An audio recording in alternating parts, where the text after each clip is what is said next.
ఏర్పాటు చేస్తే ఇవాళ గ్రామ సభ జరగాలి. ఫైనల్ లిస్ట్ కాదండి, మనం వెరిఫై చేయాల్సిన అర్జీ లిస్ట్ మాత్రమే. ఎవరి మాట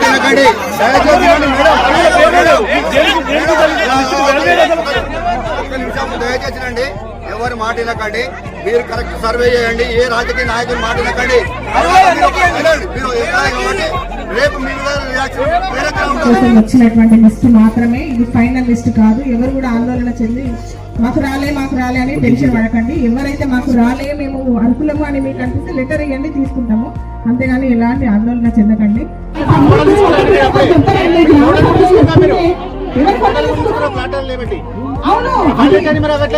అవునండి,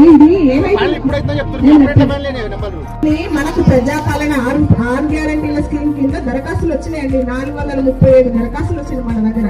సో ఆ 437 మందికి నేను ఇంటింటికి వెళ్ళి ఫోటోలు తీసుకోవడం జరిగింది. మీకు అందరికీ తెలుసు ఆ విషయం.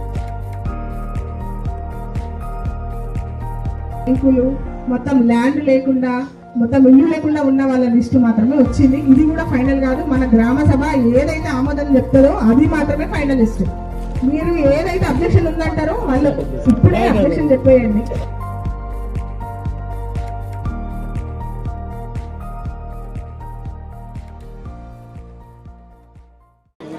ఈరోజు తెలంగాణ రాష్ట్ర ప్రభుత్వం ప్రతిష్టాత్మకంగా ప్రవేశపెట్టిన ఏవైతే సంక్షేమ పథకాలు ఉన్నాయో, రైతు భరోసా, ఇందిరమ్మ ఆత్మీయ భరోసా, రేషన్ కార్డులు మరియు అదేవిధంగా ఇందిరమ్మ గృహాలు, ఇల్లు లేని నిరుపేద ప్రజలు ఎవరైతే గత కొన్ని సంవత్సరాల నుంచి ఇళ్ల కోసం వెయిట్ చేస్తున్నారో వాళ్ళ కోసం ఖాళీ స్థలం ఉండి వాళ్ళకు 5 లక్షల వాళ్ళకు ప్రభుత్వ సాయం అందించి వాళ్ళకు ఇల్లు నిర్మించుకునేలాగా ఒకటి సాయం.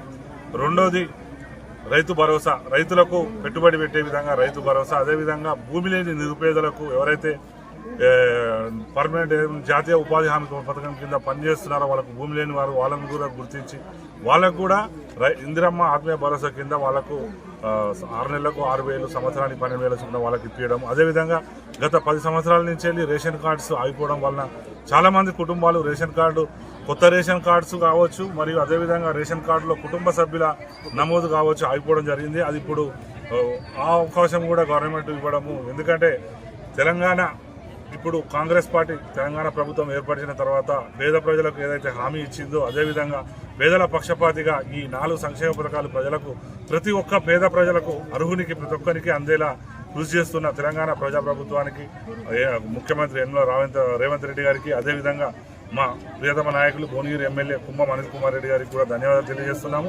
ఈరోజు రాఘవాపురం గ్రామంలో గ్రామసభ ద్వారా ఏవైతే అర్హుల ఎంపిక జరిగిందో అది సజావుగా సాగింది. ఇప్పుడు కూడా ఎవరైతే అర్హులై ఉండి అందులో నమోదు కాలేదో వాళ్ళు మరొకసారి వాళ్ళకు అవకాశం ఇచ్చారు కాబట్టి వాళ్ళందరూ కూడా అప్లికేషన్స్ ఇవ్వడం జరుగుతుంది.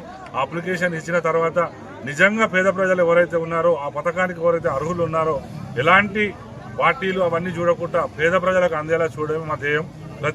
ప్రతి ఒక్కరు కూడా ఆందోళన చెందవలసిన అవసరం లేదు. వాళ్ళ కంపల్సరీగా వాళ్ళు అర్హులైతే కంపల్సరీ ఆ పథకం వస్తుందని చెప్పేసి వాళ్ళందరికీ కూడా నేను విన్నపం చేసుకుంటాను. Thank you.